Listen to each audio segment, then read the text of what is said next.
सबके बीच में एक और बड़ी खबर, हमला करने से पहले ट्रंप ने दी ईरान को वार्निंग। ब्रेक करिए जरा बाइट के साथ। ईरान को जहाज पर हमले की मिलेगी सजा, ट्रंप ने कहा। बाइट के साथ हुआ क्या एग्जैक्टली जरा हमें समझाइए, और जनरल बख्शी अगर आ जाए तो मुझे अलर्ट करिएगा। सुमेरा मुझे बताइए हुआ क्या। निशान देखिए, मैं एक अलग लाइन लूंगी। आप और बाकी तमाम लोग ये कह रहे हैं, हमारे तमाम दर्शक जो जुड़ रहे हैं वो कह रहे हैं कि देखिए टूट गया है एमओयू, तो अभी टूटा नहीं है। अभी एक बहुत थिन थ्रेड से अटका हुआ है। इतना ही हुआ है कि एक दूसरे पर हमला किया है, लेकिन अभी भी इंटेंशन ये है कि मैं उस बात पे आऊंगा। Let's save that for little letter. पहले मुझे ये समझाइए कि कल जो हुआ है उसकी ग्रेविटी क्या है। देखिए, पहले ईरान ने हमला किया। ईरान को ये हम पहले भी बार बार बात कर चुके हैं इस बात को लेकर कि ईरान किसी भी सूरत में तब तक जब तक कि डील फाइनल नहीं हो जाती है, मतलब 60 दिन के दौरान वो कोई टैक्स नहीं वसूलेगा। जैसे वो टोल नहीं कह रहा है, वो कह रहा है हम एनवायरमेंटल टैक्स लेंगे, कुछ लेंगे, यानी वो कुछ तो लेगा। अभी 60 दिन नहीं लेगा, लेकिन उसके बाद लेगा। लेकिन ईरान को अपना प्रभुत्व, अपना कंट्रोल स्टैब्लिश करके रखना है स्ट्रेट ऑफ हॉर्मुज पर। तो अगर कोई भी जहाज उसकी मर्जी के बिना जाएगा, जो ओमान की तरफ से जाने की कोशिश हो रही थी, क्योंकि देखिए मार्को रूबियो गए जीसीसी कंट्रीज, और वहां पर जब उनकी बैठक हुई है, बात हुई है, तो वहां पर क्योंकि आपने डील कर ली, तो ये जो तमाम जीसीसी कंट्रीज हैं, मैं ये समझ सकता हूं अपने दर्शकों के लिए कि जो ईरान ने हमला किया वो basically they were trying to check the waters, test the waters कि ईरान प्रिपेयर्ड है कि नहीं है, और इसके पीछे एक डीवियस हिडियस डिजाइन था। देखिए, क्योंकि वो तमाम कंट्रीज, जीसीसी कंट्रीज ने कहा है मार्को रूबियो से, अमेरिका से, कि आपने डील कर ली, आपने हमारे बारे में नहीं सोचा, हमें वो टैक्स देना पड़ेगा या एनवायरमेंटल टैक्स या जो भी हमें देना पड़ेगा यहाँ से शिप्स को गुजरने के लिए, ये हमें मंजूर नहीं है। ओमान पर अमेरिका ने ओमान एक डबल साइडेड गेम खेल रहा है। वो ईरान के साथ भी बात करता है, वो अमेरिका जब दबाव ज्यादा देता है तो उनकी बात भी मानता है। तो ओमान के पास से एक रास्ता निकालने की कोशिश हुई कि वहां से शिप गुजरे। वहां से शिप गुजरा है तो ईरान ने हमला किया कि नहीं, आप नहीं गुजार सकते हैं। अब क्योंकि ईरान ने हमला किया है तो अमेरिका को हमला करना ही है, क्योंकि वापस वो फिर क्या जवाब देंगे कि देखिए ईरान हमला कर रहा है, हम जवाब भी नहीं दे रहे हैं। तो उन्होंने उतना ही हमला किया है, उतना ही रिटेलिएशन किया जिससे एस्केलेट ना हो, जिसके जवाब में ईरान ने भी हमला किया है, क्योंकि ईरान में we are coming to that part. So मेरा बी विद मी, और एमओयू वाली खबर पर मैं आपके पास आऊंगा। एमओयू के बाद होर्मुज स्ट्रेट में भड़की जंग। ब्रेक करिए।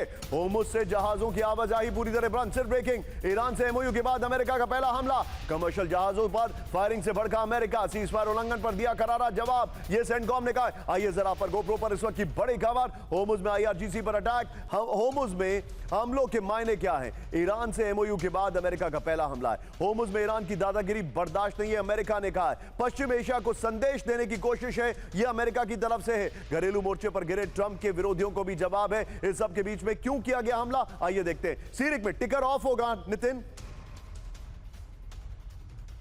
सिरिक में होर्मुज कंट्रोल करने वाले रेडार सिस्टम है, ये देखिए जरा। सिरिक में होर्मुज में निगरानी करने वाला कम्युनिकेशन सिस्टम है।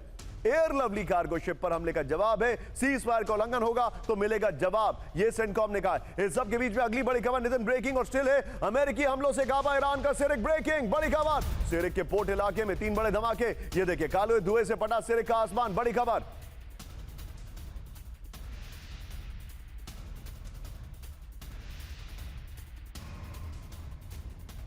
ओपन सोर्स इंटेल से ये नूर न्यूज का दावा है। अगली बड़ी खबर, ब्रेक करिए जरा। सिरिक में कम्युनिकेशन टावर पर विध्वंसक हमला। ब्रेक करिए। 2 मिसाइल हमलों में तबाह हुआ कम्युनिकेशन टावर। सैन्य सूत्रों से ईरानी पत्रकार का दावा, नेविगेशन और सर्वेलांस सिस्टम को टारगेट किया गया है। ये बड़ी खबर। लेकिन अगली बड़ी खबर, एक बार नितिन वो दोनों ब्रेकिंग, दोनों शॉट लीजिए, सीधे चलिए, बल्कि दोनों ब्रेकिंग, दोनों शॉट चल लीजिए। और अगली बड़ी खबर में आपके पास आ रहा हूं। ब्रेक करिए जरा। ईरान के बाने में भड़की भीषण जंग, ये एक्सक्लूसिव खबर है। Full speed breaking. कुर्द लड़ाकों ने आईआरजीसी चेक पोस्ट को उड़ा दिया है। साकेज हाईवे पर दोनों ओर से जबरदस्त फायरिंग है। फायरिंग में आईआरजीसी को भारी नुकसान की खबर है। ड्रोन हमलों के बाद कुर्द लड़ाकों का करारा जवाब है। ब्रेकिंग और शॉट दिखाइए, इसके आर्काइवल शॉट्स हैं, फ्रेश शॉट्स नहीं है इसके। पहले ही आपको मैं बता दूं नितिन, ये 3 खबरें रखिएगा। आइए जरा पर गोप्रो पर इस वक्त की बड़ी खबर, कुर्द वर्सेस आईआरजीसी बारूदी विध्वंस। ईरान सीमा से के बाने इलाके में कुर्द लड़ाकों का बड़ा हमला। कुर्द लड़ाकों ने साकेज हाईवे पर ईरानी सेना की चौकी को घेरा है। कुर्द लड़ाकों ने, ये फ्रेम पुल आउट होगा, देखिए जरा। कुर्द लड़ाकों और आईआरजीसी के बीच भारी हथियारों से फायरिंग हुई है। यह इस वक्त की बड़ी खबर मैं दिखा रहा हूं। झड़प में कई ईरानी सैनिकों के मारे जाने का दावा किया जा रहा है। 24 घंटे के अंदर कुर्द लड़ाकों ने आईआरजीसी के ड्रोन हमलों से लिया बदला। यह इस वक्त की बड़ी खबर, ओपन सोर्स इंटेल के हवाले से बड़ी खबर मैं आपको बता रहा हूं। लेकिन लेकिन ये तीनों ब्रेकिंग, तीनों शॉट, और सीधे चलिए मेरे साथ के जल बख्शी आ गए, सीधे चलिए आप अशोक सजनार सर के पास। एंड नितिन आप सीधे चलिए। अशोक सर, कुर्द का रिवोल्ट या अटैक और यहां से दूसरा अटैक, क्या इनकी टाइमिंग मैच कर रही है सर?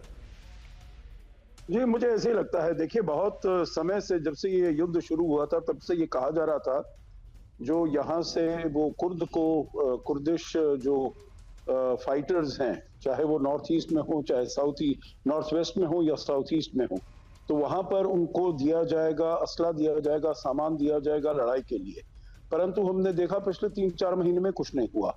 मेरे विचार से ये समय इनको लगा होगा, इनके जो CIA है, सेंटकॉम है वगैरह, इनको आइडेंटिफाई करने में कुर्द में किसको देना है, कितना देना है, कैसे देना है, और वो मेरे ख्याल से अब तक दे दिया गया होगा। तो ये जो अमेरिका ने हमला, मैं समीरा के साथ बिल्कुल सहमत हूँ।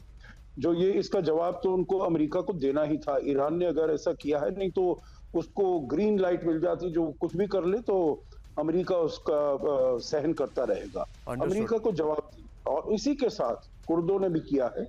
मेरे ख्याल से ये इनका कोऑर्डिनेटेड अटैक है दोनों। Point taken.